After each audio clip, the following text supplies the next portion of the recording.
Hoy estamos acá en Mediax junto a Raúl Ávila, un gran animador, pintor E ilustrador. e ilustrador. ¿Cómo está? ¿Cómo se encuentra el día de hoy? Muy bien, muy bien. Gracias. Bueno, eh,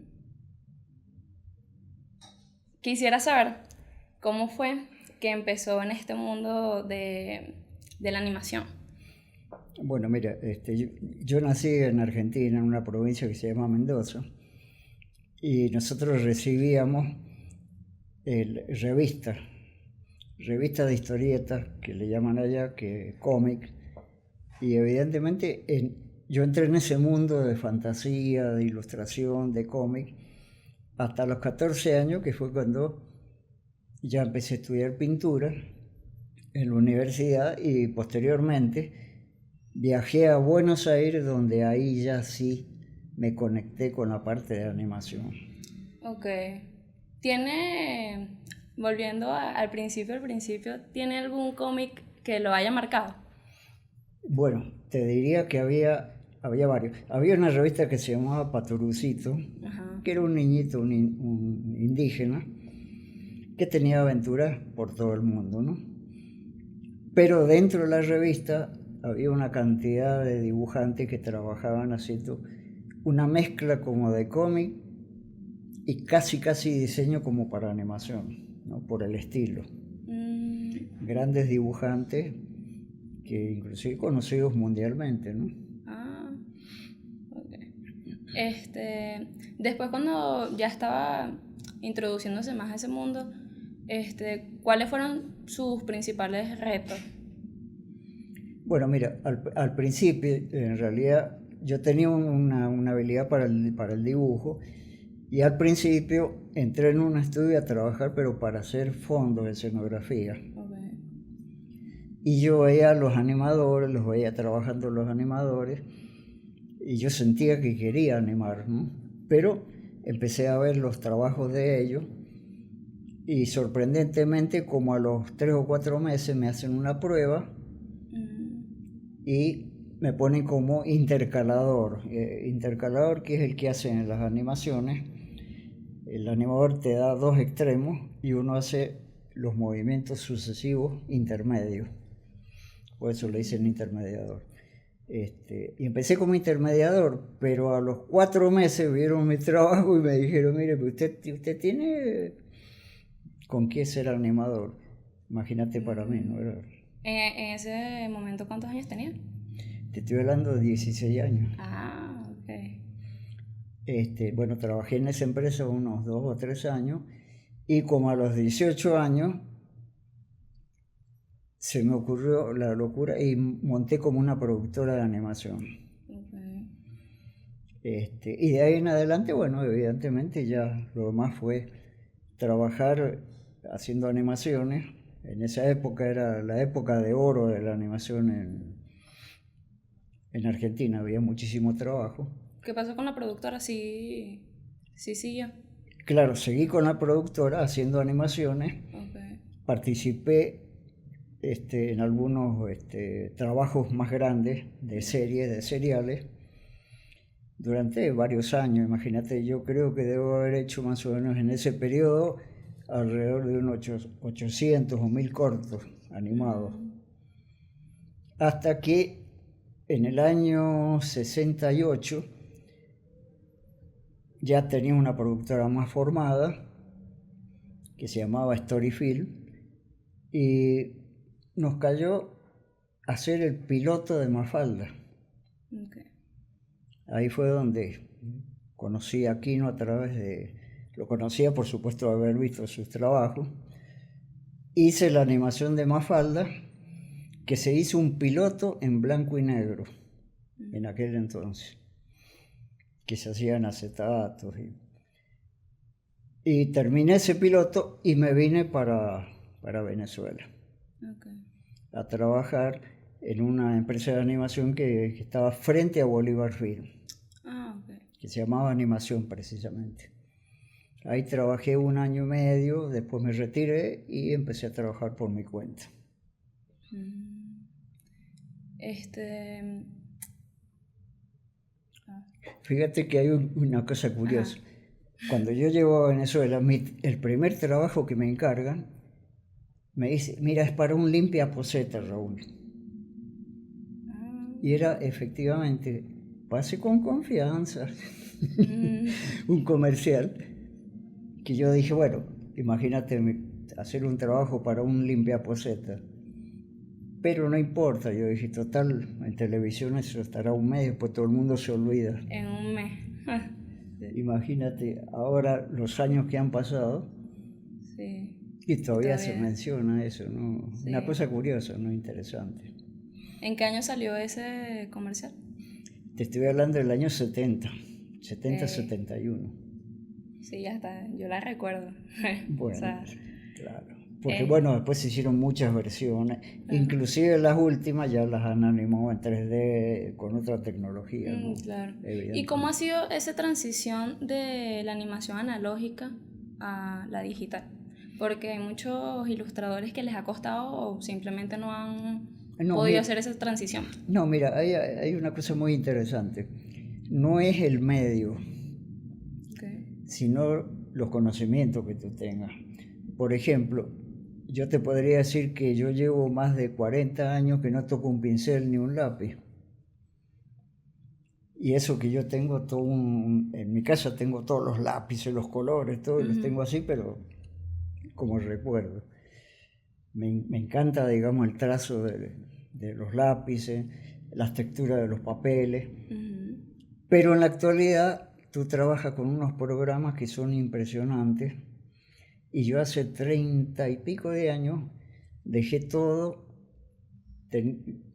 porque tenía mi primer tableta gráfica, una Wacom, y cuando yo empiezo a dibujar y veo que tengo pastel, tiza, creyón, y sorprendentemente con el mismo resultado, digamos, Ujú, que tener los materiales.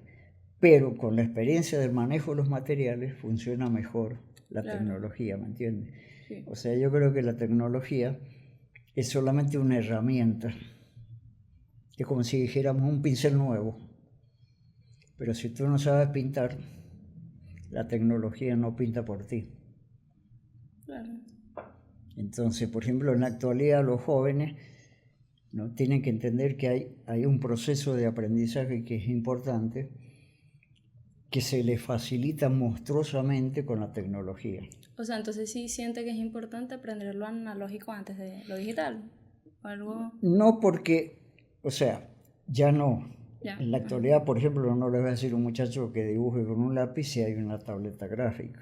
claro. Es más, me imagino que en unos 20 años tú dices, tengo un lápiz y todo, ¿qué es eso? Pero vuelvo a repetirte, la tecnología tiene que estar apoyada en que la persona que la usa tenga la percepción y la sensibilidad para determinar qué quiere hacer, qué quiere expresar y qué va a hacer. Eso Mm, es importante. es verdad. ¿Y ahorita cuáles son sus proyectos actuales? Mira, entre los proyectos estoy en un último proyecto que me entusiasma mucho, que significa trabajar stop motion. O sea, dejar la animación 2D y trabajar en stop motion. La animación en 2D requiere, digamos, un equipo muy grande de gente, de buenos dibujantes con mucha habilidad, y eso requiere un tiempo de formación, ¿no? Okay. Pero dentro del stop motion, por ejemplo, existen una cantidad enorme de posibilidades donde se puede animar formas, objetos, materiales, figuras recortadas. Tú puedes hacer un cómic y animarlo como un stop motion. Mm, Porque simplemente lo único que hay que entender que inclusive la palabra misma stop motion tiene un sentido para la gente que inventó el término, ¿no? Pero porque stop motion significaría algo así como parar el movimiento. stop motion. Y en realidad animar stop motion no es eso, sino que es al revés. Mover cuadro a cuadro algo para contar una historia. Eso es así como parecido a la película de Pinocho. Pinocho, por ejemplo, es un ejercicio último que ha servido para reimpulsar el stop motion. Porque voy a decirte algo que me parece muy interesante y muy lindo. Los jóvenes, casi todos, tienen un teléfono. Y se pasan, tú sabes, horas frente a un teléfono. Pero el día que ellos descubren que pueden grabar un programa, un software libre, y pueden animar, empiezan a entender que con un teléfono pueden decir cosas. Sí. Pueden expresarse. Sí, se pueden hacer cosas grandes. Pueden contar historias. Pueden decir lo que les gusta, lo que no les gusta del mundo en que viven, ¿me entiendes? Entonces, es probable que los que tengan sensibilidad, capacidad y usen stop motion van a descubrir un mundo de posibilidades. Bueno, quisiera saber qué materia va a dar acá y qué es lo que le quieren enseñar principalmente a sus estudiantes. Mira, para trabajar, digamos, un programa verdaderamente serio en stop motion, es importante primero tener con la gente que asista al taller que trabajen libremente con materiales, ¿no? Es una cosa lúdica, es decir, yo a ti te doy plastilina y te digo hazme un muñequito, y aunque no seas un escultor en él, haces algo, ¿no es cierto? Pero para la gente joven, manualmente empiezan a hacer cosas y ellos mismos se sorprenden con lo que hacen. Entonces, primero juegan, es una cosa un poco lúdica, y digo juegan hasta niños y personas de 18 años van a jugar con ese material, pero en ese momento uno descubre el potencial, la capacidad, y después viene entonces cómo, con eso que han hecho, contar una historia. Pero cuando ellos descubren que ese muñequito hecho con sus manos lo mueven y cobra vida, caramba, están frente a algo que lo sorprende, ¿me entiendes? Sí. Entonces después viene la otra. Ok, tú puedes mover y dar vida, pero ¿para qué? ¿Qué quieres contar? Sí. Entonces viene la otra parte, escribir una historia, desarrollar una historia, pero el personaje ¿cómo es? Actual, ciencia ficción, inventado. Entonces tienes que empezar a entender dónde ocurre la historia y cómo. ¿Cuánto tiempo puede tomar una filmación de...? Mira, Pinocho llevó 10 años y trabajaron más de 150 personas. ¿Qué quiero decirte con esto? Que en el stop motion hay una cosa que es importante. Si verdaderamente entiendes que puedes crear, inventar y hacer algo, solamente tienes que tener una cuota muy grande de cariño y paciencia. Pero muchas veces la gente dice, Raúl tiene una paciencia porque hace un dibujito con 500 rayitas, qué paciencia. Y yo digo, no, ¿sabes qué es paciencia? Archivar formularios, juntar piedras por ahí para hacer algo. Porque cuando uno hace las rayitas es para obtener algo. Entonces ya no es paciencia, es un disfrute. Claro. Es saber que vas a comunicar o vas a decir algo. Y en stop motion hay cabida a muchas actividades. Talento manual, tecnología, creatividad, dibujo, escenografía.